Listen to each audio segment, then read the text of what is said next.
ഇത് നാട്ടുവരാലാണ്. സാധാരണ ബ്രാലെന്നും വരാലെന്നും കൈച്ചൽ എന്നൊക്കെ പറയുന്ന വരാല് ശരിക്കും പറഞ്ഞാൽ അത് ശ്വസിക്കുന്നത് മുകളിൽ വന്നിട്ട്, അതുകൊണ്ടാണ് പലപ്പോഴും ഇങ്ങനെ മുകളിൽ വന്നിട്ട് അന്തരീക്ഷത്തിലുള്ള ഓക്സിജൻ എടുത്തിട്ട് വീണ്ടും താഴോട്ട് പോകുന്നത്.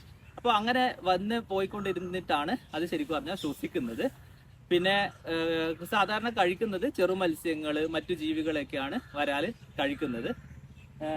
ആരോഗ്യപരമായിട്ട് വരാല് ശരിക്കും പറഞ്ഞാൽ നമ്മുടെ ശരീരത്തിലൊക്കെ മുറിവ് ഉണങ്ങാനും, പിന്നെ പ്രസവാനന്തരം കഴിക്കുകയാണെങ്കിലും അതുപോലുള്ള മുറിവുകളൊക്കെ ഉണങ്ങാൻ വരാല് പലപ്പോഴും ആൾക്കാർ ഇവിടെ ആവശ്യപ്പെടാറുണ്ട്.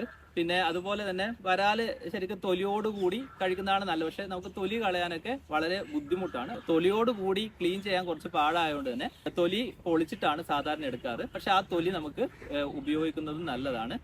ആയുർവേദത്തിൽ മറ്റു ചികിത്സാ രീതിയിലൊക്കെ ഈ വരാലിന്റെ ഇതുപോലുള്ള ഉപയോഗങ്ങൾ പറയുന്നുണ്ട്.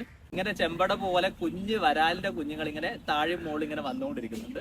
കുറെ നേരം നമ്മളിങ്ങനെ നോക്കിക്കൊണ്ടിരുന്ന ചെറുതായിട്ട് മെല്ലെ വലിയൊരു വരാല് വന്നിട്ട് ഇങ്ങനെ പൊങ്ങി അതിന്റെ ചുറ്റും ഇങ്ങനെ നടക്കുന്ന കാണാം. അപ്പൊ ആ കുഞ്ഞുങ്ങൾക്ക് സുരക്ഷ ഒരുക്കുന്ന അതിന്റെ അമ്മ വരാലായിരിക്കും അത്.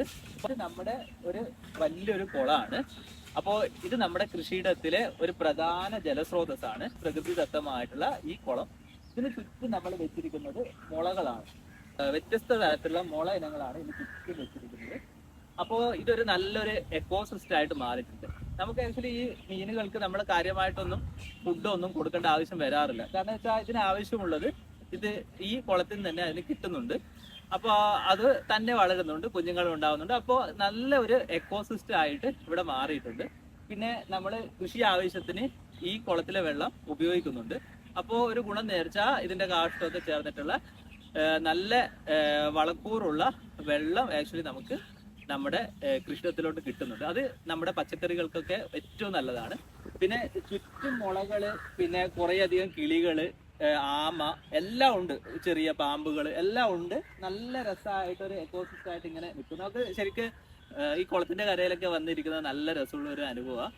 കണ്ണൊക്കെ അടച്ചിരുന്നു കഴിഞ്ഞാൽ നമുക്ക് ശരിക്ക് വേറെ ഏതോ ഒരു ലോകത്തെത്തി വരും. ഫുൾ കിളികളുടെ ശബ്ദവും വെള്ളത്തിന്റെ ശബ്ദവും കാറ്റും എല്ലാം. ഇതൊരു അനുഭവം തന്നെയാണ് ഇങ്ങനെ ഇരിക്കാൻ പറ്റുക എന്നുള്ളത്. പണ്ട് നമ്മുടെ കൃഷിയിടത്തോട് ചേർന്ന് തന്നെ ഇങ്ങനെ കുളങ്ങള്, കാവുകളൊക്കെ ഉണ്ടായിരുന്നു. അത് ശരിക്കും പറഞ്ഞാൽ കൃഷിക്ക് വളരെ അധികം ഉപകാരപ്രദമാണ്.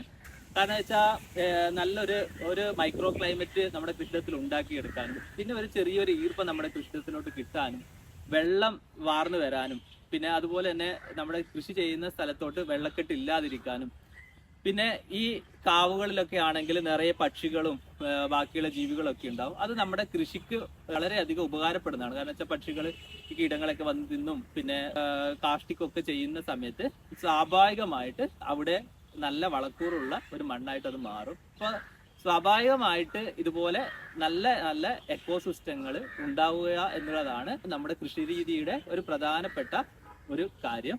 അങ്ങനെയാണ് നമ്മൾ കൃഷി ചെയ്യുന്നത്. ഇപ്പം ഇതിന്റെ പ്രജനന കാലമാണ്, വരാലിന്റെയും ബാക്കിയുള്ള എല്ലാ മീനുകളുടെയൊക്കെ പ്രജനന കാലമാണിത്. അപ്പൊ ഈ സമയങ്ങളിൽ മീനിനെ പിടിക്കാതിരിക്കാൻ നമുക്ക് പരമാവധി ശ്രദ്ധിക്കാം.